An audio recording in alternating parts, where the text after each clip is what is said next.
Hey everybody, welcome to another round of Canje Plays, and today I bring forth to you Mr. President. This is a massive game that is completely outside my wheelhouse. It's not something that I usually dive into. However, I've seen a lot of people talk about it, saying it's a very hard game to. Well, it's not. It looks like a lot, and so therefore it scares them away. The game isn't just kind of an intro of it. Is that it's made by GMT, and so I'll put the link to the description in BGG on there. But you basically take on the job of president of the United States. You're fresh off the campaign trail. You were recently elected, and this is your day one in being in office, and you have 4 years to really try to turn things in your favor and be able to be up for re-election. This game runs itself in the case of 4 rounds, and each round is a year, but each round is a lot, right? And I think that for people who really enjoy thinky kind of, there's a lot of RNG in here, a lot of RNG. But for people who enjoy the thinky or the planning or the kind of economic feel of it, I think this game represents it very well. So when you come to this or when you approach this game, just know that the manual that comes with it in terms of the turn order sequence will explain everything you need to do to understand how to play the game.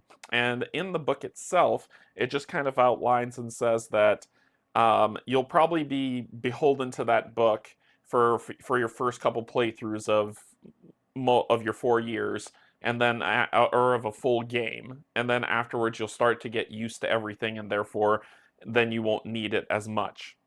From my perspective, and I want to give a huge shout out here to Barrett at Meet Me at the Table. He and I have started kind of, he learned it, and then I learned it, and I started going through some of it, and then he and I kind of came together, and we started working on, we started a kind of a game session on Tabletop Simulator that both he and I are playing together so that we make sure that we check and read the rules right. But as we're going through that, there's a lot of things that we went through, a lot of rules that we learned, a lot of things that just kind of fall into play and make sense. And hopefully this video will help you if you decide to ever pick up this game. I know a lot of other content creators out there have played this game. It is a long playing game. The time on there is not a joke. If you sit down and play this game for all 4 years, it's probably going to take you about 5 hours to play it, right? And that's with you knowing the rules backwards and forwards and going through. Setup in and of itself, your first setup is going to be about an hour. The setup being an hour is because you have to put these tokens, and there are a lot of tokens on this game, but I think that's probably what scares people off. When I first saw this board, I was very afraid because I was like, this is a lot of data to look at. But I felt that way about Hadrian's Wall, and I ended up loving Hadrian's Wall. So far, Baron and I have almost gotten through an activation phase 1, just going through, and I'm going to turn this into a series to where we're going to play through this entire game in its entirety. I'm just going to do some introductory stuff on this video. I'll do another video on how to set up the game so you don't have to. However, the book does a really great job of getting you to set up the game. And the one thing that I want to point out is when there's a book that says how to play, do not read that book just yet when you first get the game. This is what you need to read. This says scenarios. And usually you'd think, oh, well, these scenarios are kind of, these are the different scenarios that you'll play through the game. That's true. But the scenario books tell you step by step how to set up the board, which should be in the how to play anyway. But this scenario book tells you, and you'll get a lot of these books, but grab this one first. And when you flip it open, it's going to kind of tell you how to begin its setup for all scenarios. And then go to the sandbox scenario, right? Do that setup to learn to play the game. Do not jump into the other scenarios that are in here. As you can see, I'm flipping through to get to the next scenario. But here's another scenario which has win conditions and everything.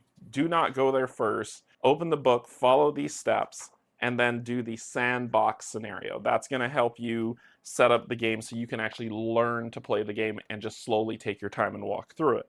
The books are pretty straightforward on what needs to happen. There's terminology used without indexes of them, so it took me a little time to learn that DRM is dice roll manipulation. So, like I said, as I go through the series, I'm going to try my best to move as deliberately as possible so that you can understand everything that's happening in each one of these playthroughs. My hope of the series is going to be every one of our action columns is going to be an episode of the series. So this is the turn sequence, and we're going to zoom into this. We're going to get everything set up. I just have to do my initial talk, and I'll put a timestamp on it for people who don't want to hear about it and just want to jump into playing. I think this is a good game. I think this is a solid game. It's just going to shy away a lot of people because it's not a short game. And you know, in this day and age of crowdfunding and everybody having a 10 billion plus hour campaign on their page, that you kind of get shied away and said, no, I just want to play a game that's super short, super quick, and don't have to worry about it. Well, Mr. President is not that game. It's going to take you time, but it's not bad. You actually get engrossed in what's happening. You get engrossed in what's going on in the world. You get engrossed in what's going on locally and with Congress and just your strategic capabilities, and then you have crisis that you have to deal with. There's a lot of things that go on in one round that really encompasses a lot of this game. So I don't think you'll ever, my recommendation for people who are getting this game, if you are the type of person who can 3 to 4 hand Arkham Horror, right? If you could, like, you're playing solo and you could do 3 players or 4 players of Arkham Horror LCG by yourself and maintain all of it, and your brain not melt, you're gonna be okay. If you are not, this game is really well suited for 2 players. It says that it's solo because you're president of the United States, and a lot of people will probably disagree with me in the comments and say, I was able to master it because I'm smart, and I'm like, you may be. I'm not going to deny that. However, I found this game more fun when Barrett and I were going through these steps. That doesn't mean I didn't find the game fun going through it myself. It was just more when someone else was there to kind of check the books or read or just to bounce ideas off of what I could do next. It really made this game sing. And I want to really point that out, that this game can be played solo. It's meant to be played solo, but it shines 2-player. One person, both of you are playing the board, both of you are talking about what's going on, and with when we played, we both took turns rolling the dice for effects of things that were going to happen. So just keep that in mind. Okay, I know I've talked a lot. I want to get into kind of how this works and how this breaks down. So I'll do another video that does setup so you can understand how to set up the board with what you see here. But I want to kind of focus right now on us as presidents, what we start off with, and just kind of where the world state is. Now, just to let you know, we'll be playing a normal game, not easy mode, and there is quite a few things to go through. So bear with me. This may be a video that some people may say, okay, well, I'm just going to skip this one and go to the next video where you actually start playing the damn game, which is perfectly fine. How I'm going to end this is I'm going to end this specific episode with starting the game. So just to bear that in mind for people who are saying, oh, is he going to play it in this one, or is he going to play it? No, I'm going to tell you how the board is laid out. And then I'm going to finish off setup, and then the next episode will be we begin play and we start going down the tracks and talk about those things. So for right now, let's talk about turn sequence. Let's talk about the board. Let's talk about how all things line up, and we're going to go from there. So thank you so much. Let's get into it and see how it goes. Okay, everything is going to be dependent on this turn sequence. This is your game. So when you're looking at this and you're like, oh my gosh, this is insane. This is a round. This is an entire turn that is encompassed here. And the book that comes with it, which is the turn sequence flip book, walks you through every step of the way. You have this book, you can play this game. And a lot of people will tell you, oh, you know, that looks like a lot that's on here. It is. It is. I'm not going to lie to you. But this turn sequence book actually talks about that turn order, and then it begins walking you through each step of the turn order, telling you what you need to do. It's going to say some terminology in here that for the life of me I haven't found, and I'm not going to say it doesn't exist. I just said I haven't found, but it'll talk about things like that says roll D18, right? So it'll say, or in the same place as that, they'll say things like roll a D10, roll a D6, roll D18, and that can be a lot confusing, but D18 actually refers to this book here. So this is the domestic charts book, which is D, and you turn to page 18. I know it's the back of the book, and you turn to field 18, like D18 that's here, and it tells you what to do. So D18, track checks, boom. And this is what you would follow to do it. This game comes with a lot of books for you to go through, leaf, learn, build out, and get things going. Oh yes, this game comes with books upon books upon books, but I have to feel that the reason that the designer did this was because they didn't want to have one massive book that you have to carry around, but I would have preferred a massive book, just me. Anyway, how this game works is you're going to be following this track as you go from the begin turn, all the way to the end turn. And how you're going to move on these tracks is you're going to go straight down, then up to the next column, straight down, up to the next column, straight down, up to the next column. And every place you stop is something you need to do, either towards the presidency or not towards the presidency. And how this game kind of begins is it's telling itself that you have you have won the campaign to become, but it was a contentious election where there was a third party person that came in that really took away a lot of votes, and you didn't win in a landslide. You barely won, which puts your public approval in the 40s, right? So if your public approval ever falls too low, you're going to get kicked out of office. You're not going to get reelected, and then the game will be over. If the world gets blown up, your game's going to be over. So, all right, let's go through and talk about our presidency and how this builds up, and then we will get into so it's just completing setup, talking about the board, what each section is, so you can understand that, and then from there we'll end this episode and begin the next episode in play. The game begins here. So this is Mr. President. This is the White House. This is the presidential board that you'll sign up for. The first thing you're going to do is you're going to draw 2 attributes from your attribute sets, and we'll talk about what my attributes are and get into all that when we start play. And so you can have up to 4. If you're playing easy mode, you'll draw 3 attributes. These are usually positive effects that come with you. Something that says, you know, you're charming, you're good at making, you know, you're like the media loves me, I'm media savvy, and things like that can help me. After you pick those, the next thing you're going to pick is your cabinet. So you don't get to choose who your VP is. You just have to pick the first VP that's there, and that's going to go in the vice president slot. What is involved here is domestic, diplomatic, and military. That's what those numbers are. Once again, we'll talk about those when we dive into the playthrough. Then from there, you'll pick your chief of staff, you'll pick your secretary of state, and you'll pick your secretary of defense. So you actually get a sort of choice on who these are. Basically, you'll draw 3, pick 1. Then you'll do it again here, then you'll do it again here. So those are the things that you'll grab towards. Then you'll do your public legislative stuff. So where you're going to randomly draw public legislation priorities from top to bottom, 1 to 5, and those are the things that you're saying, hey, as president, these are the things that I'm going to focus on. So every gameplay, it's going to be different because it's completely random. The one thing you do get to pick is a campaign promise. So this is, hey, I'm running on this platform and I promise, and mine happens to be gun legislation, right? So that's something that you get to choose. After that, you randomly just pick 3 of the things that are administrative legislation priorities.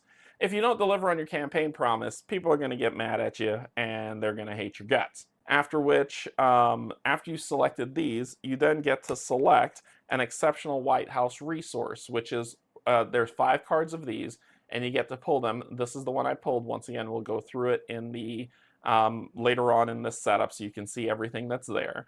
And this is kind of what I get. These are bonuses that you get as you enter office. So those are nice little bonuses that you get to capture. You then have to decide your cabinet. So you start off with a set cabinet effectiveness. You start off with a set party relations, so how your relations are with your party, how your cabinet effectiveness is, like how they're being respected. And then you have to draw friends in Congress and opponents in Congress. And if the opponents are radical and the friends are moderate or friends are radical, it will determine bipartisanship cooperation in Congress and which way this is going to move. Lower it is, it's going to be contentious, people are going to be jerks, and it's going to be harder to pass bills. These are the bills that you can try to pass, or this legislation that you can try to pass as you go through. So it all depends on how bipartisan cooperation is. Will tell you how, will help you, should I say, towards having your bills passed and being effective as a president. This lower area here is going to be the state of the economy for the United States. This is going to be how Homeland Security is doing, how media relations are, because we all know when the media gets involved, presidents can either look really great or really terrible based on their portrayal. So media relations, you got to be good with them. Relationships with Congress, you can help raise that up to help your bills get passed even more and get bonuses.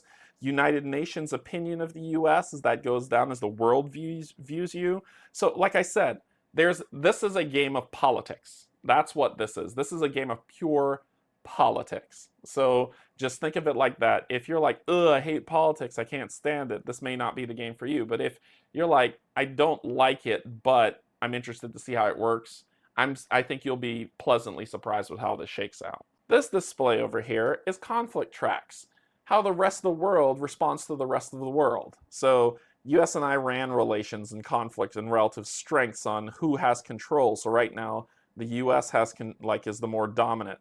These things can go up and down and switch and change. And as they do that, the other countries of the world could become weaker, stronger, more contentious, big problems. So this is kind of the world view, and we can try to do things to help with that, but also other world powers will influence this track as well. So that's one thing to keep in mind. We have our strategic capabilities track.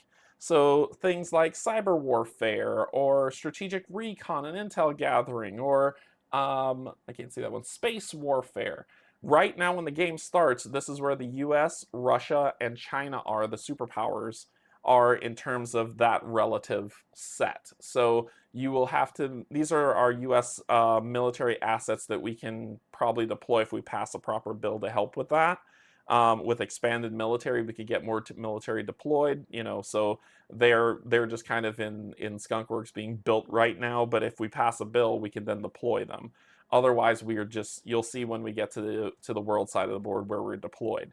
But this is where we stand. The higher our numbers, the better we are. The lower our numbers, the worse we are. This is the nuclear missile tracks for Iran and North Korea. So basically, if they launch a nuke, game over, right? So it's just more, we have to make sure we maintain how things are with North Korea, with Iran, the way these things built up. This deck that you see up here at the top, that is the crisis track for our first year, right? So basically, events are going to crop up, and when I do the setup video, I'll show you how to set up all these decks. But events will crop up off of these that's going to either have cascading effects if we don't take care of it, or if they don't have cascading effects, it could be a terrorism event, it could be a one-shot event that happens, or a crisis. And that's why it's called a crisis deck, right? Because there's problems in there that you're going to have to respond to. So the game is basically giving you scenarios, and you're going to have to respond to it every single turn. So as you move through your years, remember there are 4 rounds in this game, each round being a year. This is year 1, that's year 2, year 3, and year 4 respectively. So those decks will kind of get shuffled in or be made use of into the crisis deck as we build through this game. So We'll be going through there dealing with events that occur. They can be occur domestically or they can occur internationally. We'll just have to deal with them as it comes out. This is the world. So where our fleets are deployed in the Indian Ocean, the East Pacific, the North Atlantic, the Med, South Atlantic. So these are all regions of the world and where they are at the beginning of your term. So there's some places like the Middle East that are under civil war as well as Africa. There are places that are being influenced by China. There's unstable states. Russia's influencing certain things. In the continental United States over here, with our very close friends of Canada, we've got our track to deal with. We've got Central America. So all the regions of the world are located on these tracks. And there's influence that China and Russia are trying to gain. They can win the game if they are able to influence the world to hate the US, right? And we're trying to not do that because, we don't want that. That would be bad news. So whenever China or Russia activates or a conflict kicks up or a crisis event could occur here, we have to also look to dealing with these. So this is not the meat, but this is a lot of things that are going to be happening on the world stage that we need to take care of. If there's a region in crisis, terror groups are in areas, we can have intel. So we have deployed military strategies throughout the board. So we have a spec ops group, we've got an intel advisor, we've got the U.S. Marine Corps, we've got the U.S. Air Force, we've got carriers in the Med, we've got all these different things all over the world. Central and South Asia, which is at war. So we've got that dealing with. We've got unstable states that could crop up. A lot of things can happen on this world stage that we need to be mindful of. So it's one thing to keep track of this. At the bottom of this track, we've got our prestige track as well as our action point track. So hey, these are the things that you can do. So you have X amount of actions. You start off with 15, so it's plus 10, and then put it on 5 to say that 15, and then when you're used all, you just flip it over, and then it goes down to the single digits. But this is how many action points you have. Action points are not actions, okay? So some things that you can do as when you're taking your actions may cost an action point, or you can spend 2 action points to get an additional action. These things can burn down quick. I'm saying I have 15 and you're like, whoa, that's a lot of action points.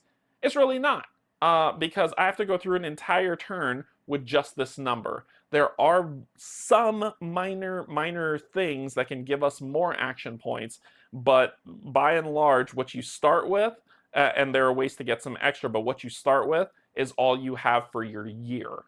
So while you're thinking, oh, 15's a lot, you'll get them right back. It will take you 1 full game turn, which means going through this track over here in its entirety once to maintain those. So you can run out of these things quick if you're not careful. So you have to be, I would think that you want to end your year on 0, but how you use them is probably the smart thing. None of them carries over. If you don't use it, you lose it. Legacy points are kind of the points that you're building up as you get in the game to try to win the game 1. 2, if you're going to try to do 2 terms, be able to get reelected. So legacy points are important as the legacy that you're leaving. Public approval. So how does the public like you? When it starts off, you're not that great. Usually public approval should be in the 60%. 60% I'll to say, hey, you're good enough that people would vote for you again. Right now we're at 40. So it's not that people will vote for us again. We have to prove ourselves. However, Congress could try to mess with us. Our opponents in Congress could try to say, no, this guy sucks. The media can say, this guy's a terrible person. And it will push public approval down, which is bad, very, very bad. But if we do a good job and we're able to mitigate a lot of that stuff, it'll move our approval rating up. And once we get to 60, hey, look, we can run for re-election and things will be great. So we can build those things up on this track. So maintaining this is another thing we need to pay attention to. There are also some tracks for when you're dealing with war, which is down here. It's like a separate board. I'll talk about that in a second, but this is whenever you're dealing with wars and the levels of war, you would come to this board and try to see if you can win it. So you fight in wars and you have to win them.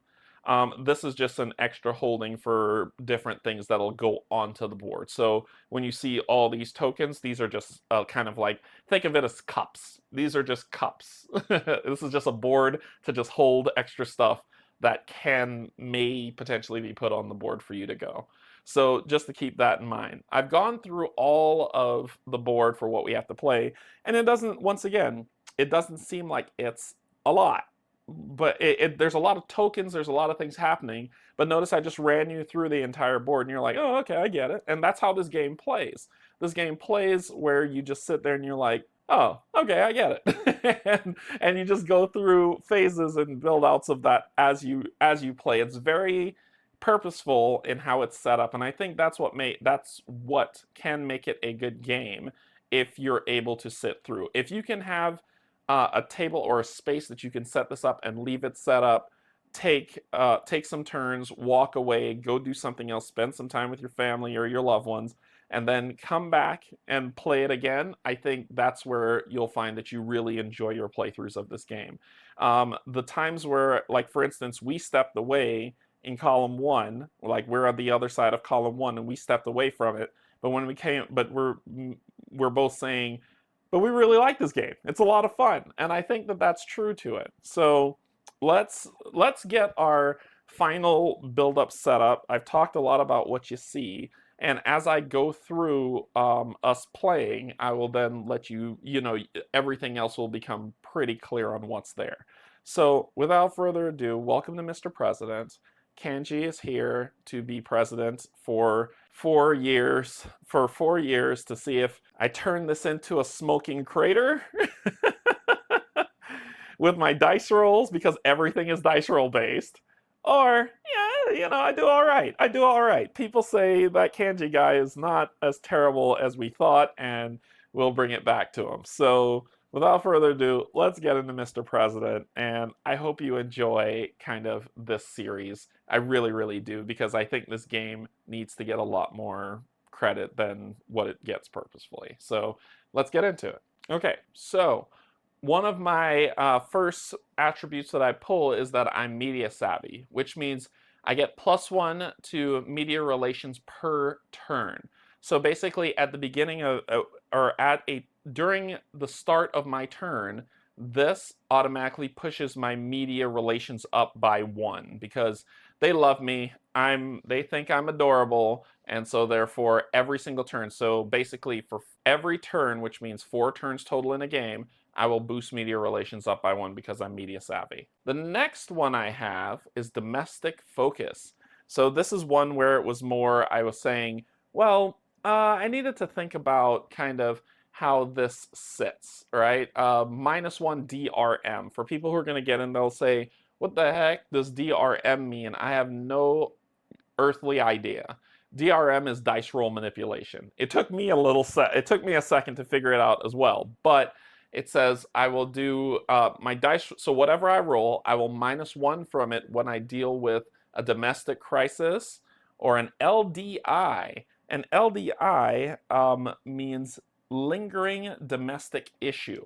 So if I have to do a lingering domestic issue roll or a domestic crisis roll in the continental United States, I get to -1 from that, because I'm focusing on my country, and I want to make sure that we're successful. After we select our attributes, we don't get a choice. We just out of all the potential people that we have, we reach into a bag, randomly pull out 1, and that's going to be who our vice president is. And our vice president here is Ivan Mercer. So Ivan Mercer's my VP. Ivan Mercer, so these numbers at the bottom have to do with domestic, diplomatic, and military. So if we have to deal with domestic, they have a little bit of experience in it. Diplomatic, not so much. They're not a diplomat. But when it comes to military, yeah, they have some experience with military. As they get more experience, you'll flip them over and you'll see that they get some more bonuses or buffs to themselves as they grow. But the first year Ivan's coming in with me, this is going to be my VP. Then what you can do after that is you draw into that same bag, draw out 3, and you get to pick 1 for your chief of staff. And my chief of staff is going to be Krista Halston. Krista Halston. I wish Krista was my VP because Krista's fantastic across the board, and she has +1 action. So she has 1 in domestic, 1 in diplomatic, and 1 in military. So as a chief of staff, she's pretty savvy, and she has +1 action, which means that when the chief of staff activates, they usually get 1 action. She will get 2. So that is my chief of staff, Krista. Our next is the Secretary of State. Our Secretary of State is going to be Barry Wallace. Barry has 1 domestic, no diplomatic skills, and which is kind of bad for Secretary of State, and 1 military. So Barry is going to be, our Secretary of State. So domestic Secretary of State, great job. Diplomatic, not so much. But we'll see how that stuff goes. The cabinet's working out. No wonder I barely won. Finally, our Secretary of Defense is going to be Raul Sanchez. So what you want in a Secretary of Defense when you draw 3, pick 1, because you do the same thing for everyone but the VP. What you're going to do, what you care about for Secretary of Defense is this last number of military. So if I had others that was like a 110 or a 010 for the other 2, but this one had the 1, and the book says that this is the important one where you want your Secretary of Defense to have at least 1 in military. So I picked Raul, and Raul will be my Secretary of Defense. Then for our public legislation priorities, are the things that when we were on the trail we were going to say we were going to focus on, is gun legislation was my number 1. So that's my public priority. So remember, you pick 5, you don't get to pick and put back. Whatever you pick, you put in 1, then just keep going 2, 3, 4, 5 down the line. So our first one is gun legislation that's going to be selected. Our second one is going to be expanded military. So gun legislation on domestic side, expand the military in the world theater, and I should not be elected, but you elected me, so you get to deal with it. Next up is going to be healthcare reform. Is going to be one of our healthcare reforms. So that's in the line of our legislation priority that's built up. After that, we are going to deal with Social Security. So we're going to solve the Social Security problem. We're going to do it in 4 years. You're going to love it. It's going to be fantastic, and we're not going to burn this country to the ground. And our final one that we draw is going to be expand NASA funding. Yeah, that sounds like me. I would expand NASA's funding. But this is what our last priority that we're going to be focused on from a public perspective, and the things that we're going to talk about that we wanted to do if we got elected. When we did get elected, we need to set our administrative legislative priorities and the things that we're going to focus on. Well, I want to say the first thing I said I was going to focus on was gun legislation, and I want to keep that as my campaign promise, saying I told y'all my big platform is gun legislation, so as an administrative priority, I'm going to try to set that as my campaign promise now that I'm in office, to get some gun legislation passed. And that's what we're going to focus on as our campaign promise. After that, we're going to then say, okay, well, expanded military, we'll try, but privacy legislation, I've seen the show, the smoking pile of what I had to take over, and I've had to switch some priorities as administrative priorities to say we're going to deal with privacy legislation, and then after we deal with that, we're going to do a job creation package so that we can get people working, get some money into the public's pockets, and really drive up the economy. So that becomes what we need to deal with. And then finally, if there are any lingering domestic issues, I'm going to make sure that we deal with those. So I don't need this country falling apart. We want to unify. We want everybody to be good. So that is where it's going to go from. After we do all of that, we then draw an exceptional card. And the exceptional card I drew was a talented and beloved First Lady. That's right, they like her. So the nation has fallen in love with the First Lady and her causes. Some of her popularity rubs off on you and your presidency. Because of her talents and charisma, you receive the following benefits at the start of each turn and immediately if this card is drawn from the crisis deck during the game. But it just, each turn I'm going to get this. So at the start of each of my turns, my public approval will go up by 2 because, you know, they love her so much that they're like, oh, he must be a smart guy because she's amazing, so he's got to be okay, right? And so public approval will go up by 2, and I get +1 in either media relations or party relations, and that's my choice. So so the media loves her, or my party's like, oh, she's intelligent, she's got degrees from Harvard and Yale, and she's got multiple doctorates, and she's smart, so, and she decided to marry you, so you might be okay. So therefore it's you know, we get to choose these, and we get to up these right at the beginning of the game to set this up. Once we get all that we needed to for our house settled and everyone's set up, and the first lady basically saying, hey, give him a chance, he's all right, you know, he's worth it.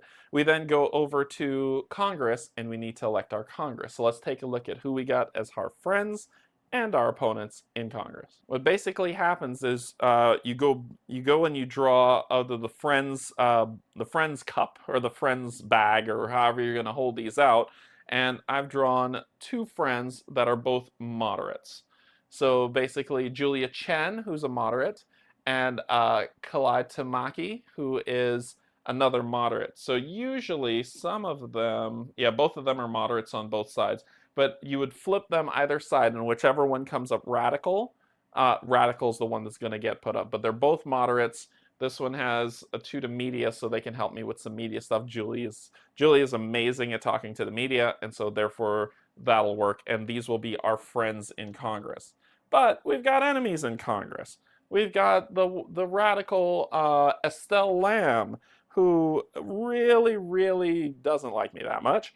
And then we've got the radical Court Wilson, who also is pretty savvy with the media, and will be working against us, trying to push non-bipartisanship and make things a little bit contentious as we're going. They don't like me. They don't like my policies. They think my haircut looks weird, and because I didn't go to their child's, you know, birthday party, they're holding it against me. So therefore, I need to deal with whatever's going on with them. Once they are settled into their slots here, we need to do some checking.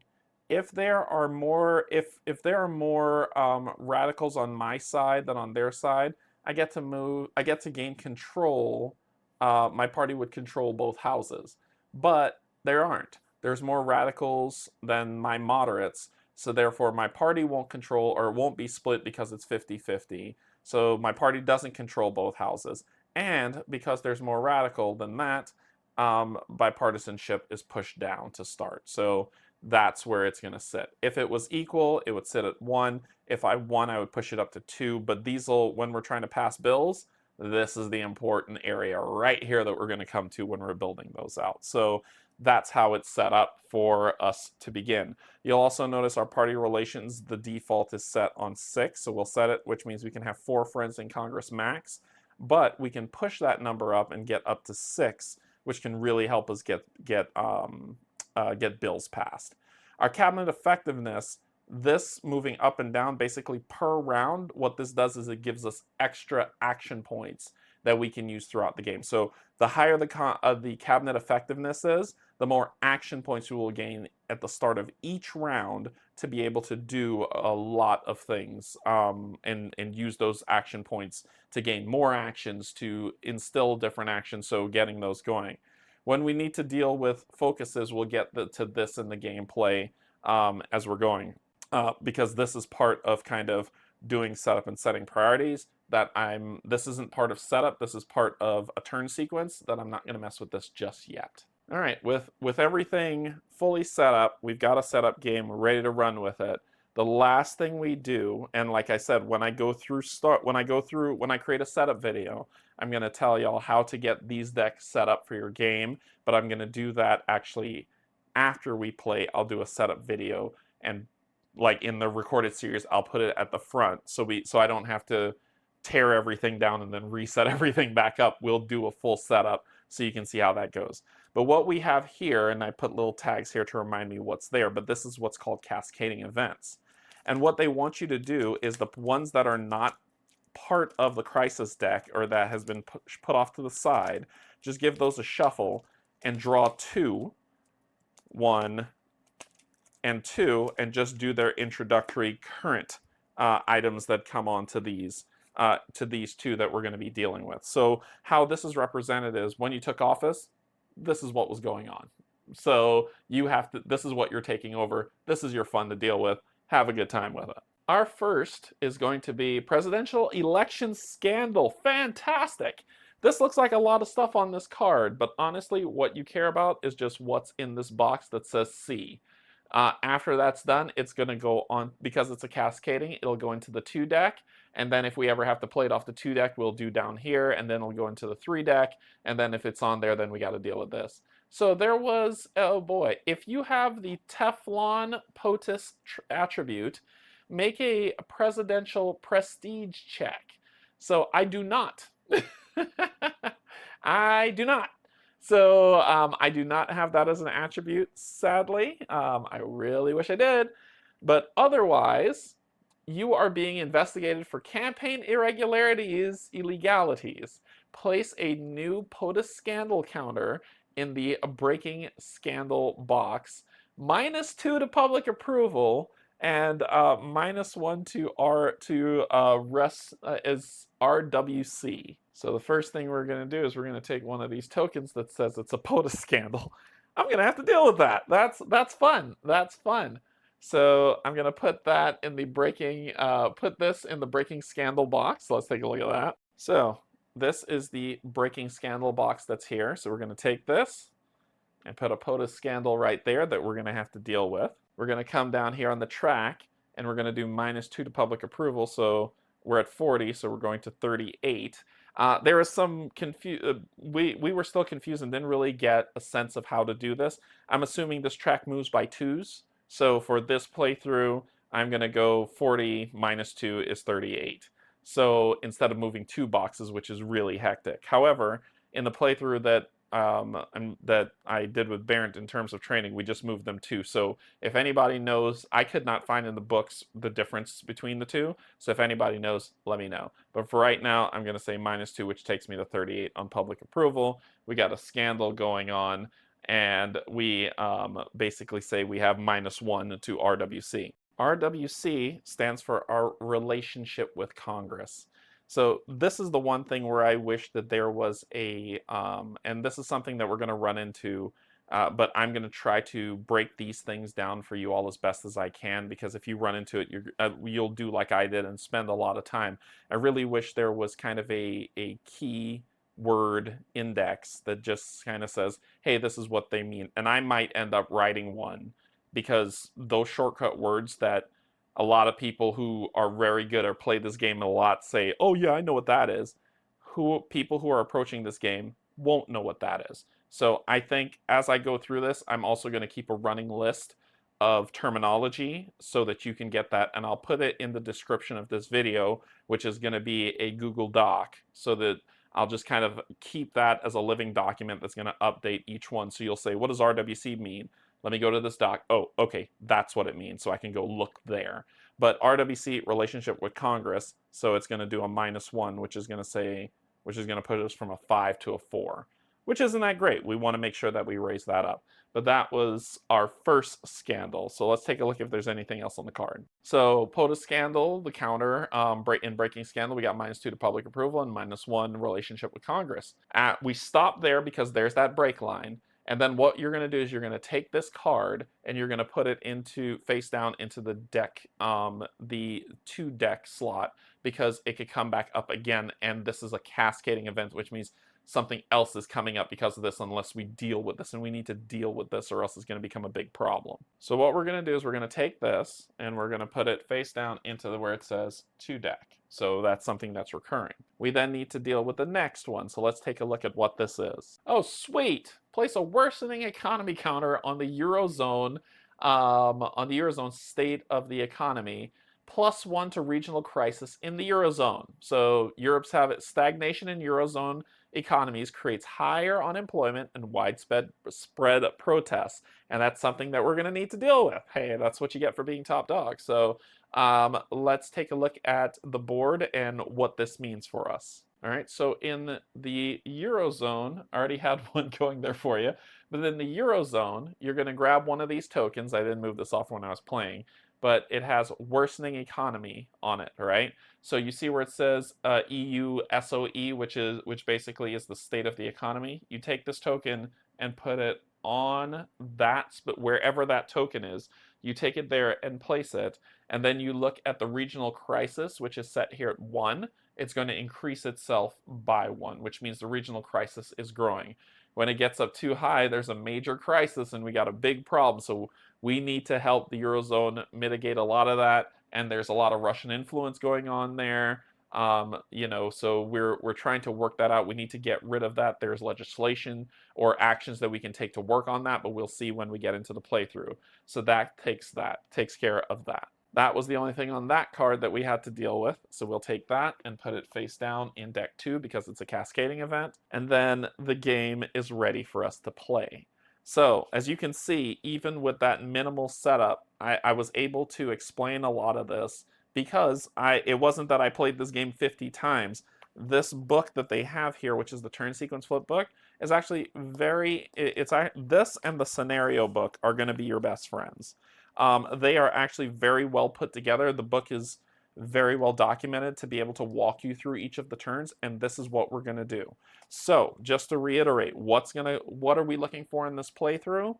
Basically, on this turn sequence here, one full column is going to be an episode. So we've got 1, 2, 3, 4, 5, 6, 7, 8, 9, 10. So we've got 10 episodes, potentially 10 episodes that are going to consist of turn 1, so you can understand how that works. Then when we go to turn 2, 10 episodes for turn 2. So I'm going to turn this into kind of a 10 episode season, right? I'm doing that with Eldritch Horror as well, but just turn this into year 1 is season 1 of Mr. President, and we're going to go through 10 episodes of season 1, which is my first year, to see how that ends off, and then we'll go and continue to season 2, and we'll have, it's 4 seasons. That's all we're playing, 4 seasons of Mr. President to get that going. So hopefully you'll stay around for it all and you'll enjoy it, and this game will be informative. I'm not trying to say, hey, go buy this game. I'm just trying to inform you so that as your information broker, that's who I am, I'm trying to inform you on how this game plays, how it runs, and if it's something that you would potentially be interested in. If you're not, that's perfectly okay. There's 10 billion other games out there for you to play. So far, I'm going to tell you, there are things about this game that I wish they would have done differently, and there's things about this game that I really, really like. The one thing that kind of swayed me, and I'll say it here just to start, and you'll see as we go through, is I like that this game is very directed. Like, there is no... If there's ambiguity, it's easily solved. And the BGG forums, some of the people in there are very helpful and will communicate, while the other ones will say stuff like, use the turn sequence flip book. No, I'm not doing that at all. I'm not. I'm blindly flipping through this. Of course I'm doing it, and there's still some ambiguity. Anyway, I'm not bitter. I'm not bitter. But all I'm saying is, I think the one thing that I would say that I wish they would have done different, if they do a reprint of this, that I hope they do, is to... Robinson Crusoe did this one thing where you just walk across the board and do things. So 1, 2, 3, 4, 5, and then come down 6, 7, and you're just walking sequences. In this game, you will bounce all over this board. We will bounce all over this board, but luckily for you, with the magic of recording, you don't have to bounce with me or sit there while I try to figure stuff out. I'm going to figure it out, and you're going to see the outcome of it. But what I wish they would have done is just, as these turn things go, that this board is laid out in that order, in that very specific order for you to do those things. However, I'm not a game designer. I don't have, as people have pointed out, I don't have $1 million idea or $1 million board game idea. It's just an idea of me saying, I think it probably would be helpful and more approachable if it was laid out that way. But the design decisions are what they are. It's still a fun game. It's still good. I don't want to sound like I'm disparaging it. I'm not. I think that it's still a fun game. So I'll leave it at that. We're going to kick this series off with the first video as we start playing Mr. President, going through this sequence. Until then, I really hope you've enjoyed this finalized setup, and welcome you to Mr. President by GMT Games, and designed, I believe it was designed by Gene Billingsley and developed by Mike Bertucelli. And so it's a beautiful game. It's a beautiful game, and I think that it's a lot of fun. Time investment, but a lot of fun. So until then, thank you. I love you, and there's absolutely nothing you could do about it.